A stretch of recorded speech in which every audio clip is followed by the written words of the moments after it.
Andrew despised Vladimir Putin and that regime. He called it the regime. And he believed that this invasion was the largest threat to democracy here and abroad, and felt compelled to go over to the Ukraine. What the Ukrainian soldiers don't have to be effective and to win that war. And that is, again, why I'm here, to ask lawmakers to give them what they need. For all the love and support that they have tossed our way. I mean, we get messages from all over the Ukraine, from all over the world, but the Ukrainian people. So what is important about this interview? I first time met mothers of killed American volunteers in 2024. I made those interviews for Voice of America Ukrainian service, which means it was translated on Ukrainian language. Since then, mothers and everybody who were involved were asking and trying to release those interviews in English. We were not able to do that. But now when Voice of America fell apart, we finally are capable to release those interviews in original language. And I encourage everybody to share those stories, because those sons of those mothers, they gave their life for something very important. They went to fight against Russian aggression, and their stories deserve to be known. If you haven't seen the interview with Terry Lawrence yet, please go ahead and watch it and share it. And if you haven't seen the interview with Karla Webber, please do it as well. Their sons were amazing people, and I'm very happy that we are capable to share their stories.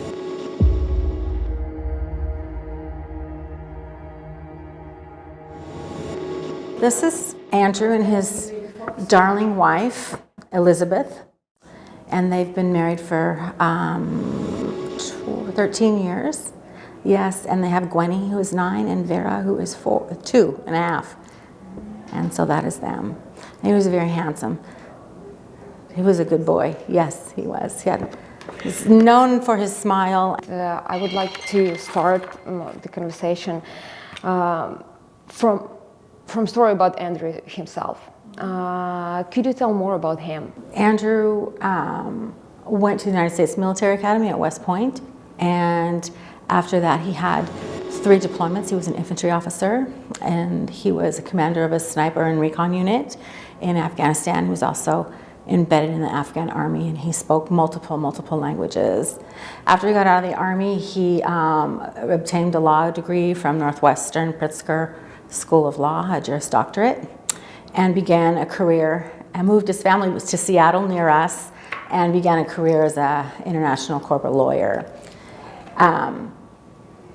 Andrew believed in justice, and the way he functioned was everything was either right or it wasn't. There was no middle ground.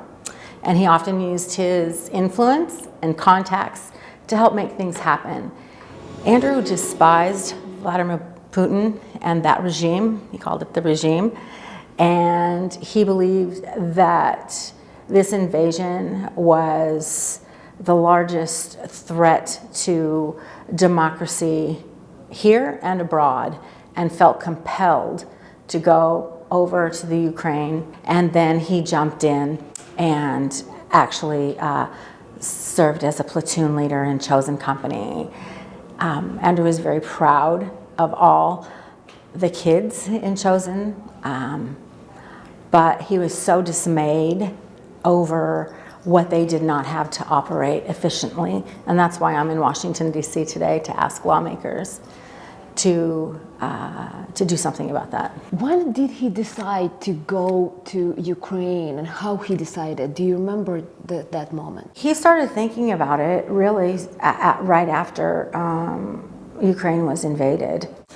But, it's not such an easy thing for a 40-year-old man to leave a very successful law career. So a lot went into his thoughts, and he just decided in about January of this year that he was going to do it. Talking Andrew out of anything was not really a consideration. So we do what we always do with all of our kids, and we jump behind them and support in whatever way we can. That's what we did, and I would do it again today. He was a helper. He helped everybody.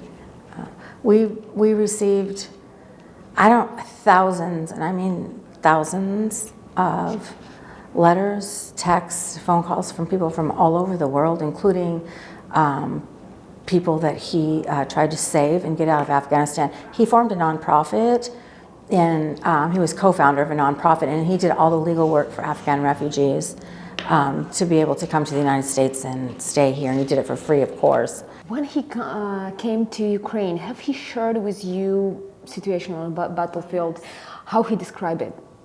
One thing he would have had in common with a Civil War leader would be that he was basically sending a bunch of kids out to get killed, because that's what they were doing, because they had to, because they're fighting a war, and they have the resource they have basically is people, not the things. And he shared a lot with us about what he didn't have, what they didn't have, what the Ukrainian soldiers don't have to be effective and to win that war. And that is, again, why I'm here, to ask lawmakers to give them what they need. And that would be things like really good rifles and ammunition that worked with those really good rifles. You get into a conflict and somebody runs out of ammo, and somebody in your unit may not have another gun like it, so they don't have any. Artillery shells. Had they been able to use artillery that day, this wouldn't have happened. Radios. They use radios they bought off Amazon that have no range. So that day, they only had one radio, and that radio somehow got lost. And so they didn't have a radio at all, let alone one, because they only had one. Okay, Humvees. They don't have enough Humvees to get the soldiers where they need to go quickly, which was another problem here. Kevlar, protective gear. Andrew gave his away, and had he been wearing it, he would be alive today. Do you know how he died? I do know how he died. They were on a mission, and all the things that I just talked about were a problem that day. And you ask yourself, well, then why would you go, right? Why would you go on a mission like that? Well, because they don't have what they need. So they can either not try to reclaim their country and just back down, or they can just, the Ukrainians and their support people, like the Americans, the Australians, can move forward and fight this fight anyway. And that's what they're doing, and they're doing it without essentials. I mean, Andrew told me that if they don't get what they need at one point, they'll be picking up pitchforks, and they'll be fighting with pitchforks until it's completely over. He said, but we cannot let that happen. And he wished that lawmakers in specific would have a real broad view of what that might mean. So that's what happened that day. So they went on a mission. All these things happen that happen in war, and Andrew and his ammunition expert, Lance Lawrence, provided cover fire for everyone so they could escape, and Andrew and Lance were both killed. And his wounds were in such a place that had he been wearing his protective gear, he would have been safe. But he was not killed instantly, and a brave soldier stayed with him, even though he risked his own life to do that, which he did. If he was in the American Army, he would have got a Medal of Honor for what he did, that boy. But he stayed with Andrew. And eventually they were able to do a rescue mission, and I want to point out that 7 of the chosen unit members were badly injured during that rescue mission, but they did it, and they brought both Andrew and Lance out. Could you describe your life after death of Andrew, and have you had any attacks from Russian trolls? Yes. Could you describe that? Facebook. I had some calls on my phone. Not Signal, but like Instant Messenger, the things that they could easily access, sending me just propaganda reports about saying terrible things about Andrew and all these things. But I think that The one that, and I want you to know that none of this bothers me, because I think that that's, number one, a very immature, childish way to try to affect people. But the one that was really strange was, there's a website, I don't know if you're familiar with it, it's called Find a Grave. I do a lot of ancestry things, and so you can put a picture, you know, it's a death announcement with an obituary, and it's open to anybody who's looking for that grave, right? And somebody made one for him and then put all kinds of Russian propaganda on there, and the owners of Find a Grave shut that down. They were amazing and shut it all down. And it wasn't just Andrew that they were doing that to. They did that to all the Americans that had been killed in the Ukraine. What are they saying? They saying some... It's hard to read, so they're saying, renowned U.S. soldier Andrew Webber finally killed by, you know, we did it, we got him, that kind of stuff. Just ridiculous, childish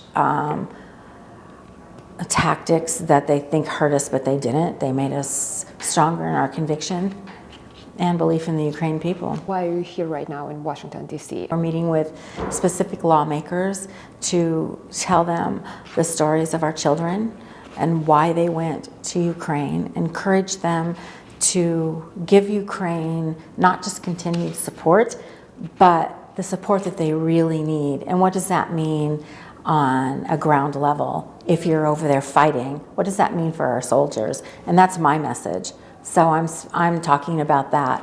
What does it mean? Well, it means so many things, but it also means that the kid who's trying to fire his gun, and it's so terrible, it's such an old crappy gun, an old terrible gun, that it misfires every time he shoots it.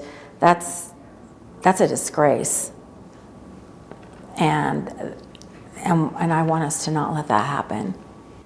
Why you decided to come to DC?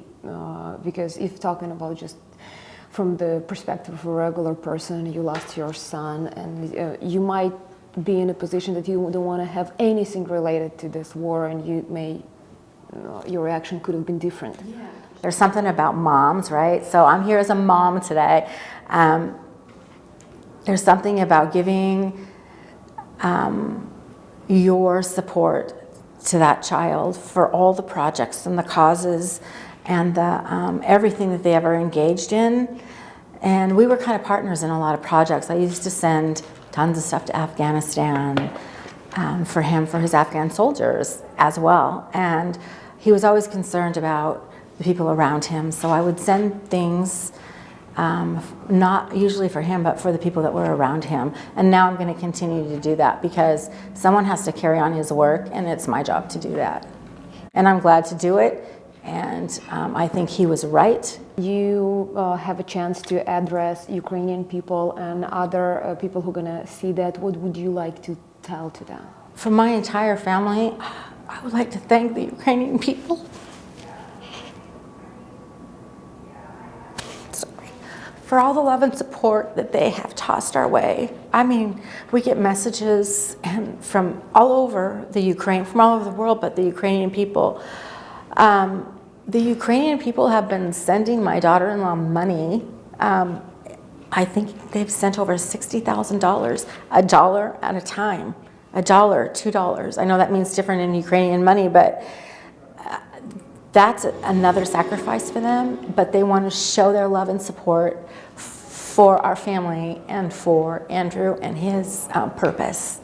And I really appreciate that people of the Ukraine are not going to forget his name. If you end up here, it means you watched all the interview, and I'm encouraging you to press this button to subscribe, to put a thumbs up to this video, and also write a comment and share this story with your friends. And I, myself, will try to share more stories on Ukraine on this channel. Thank you so much.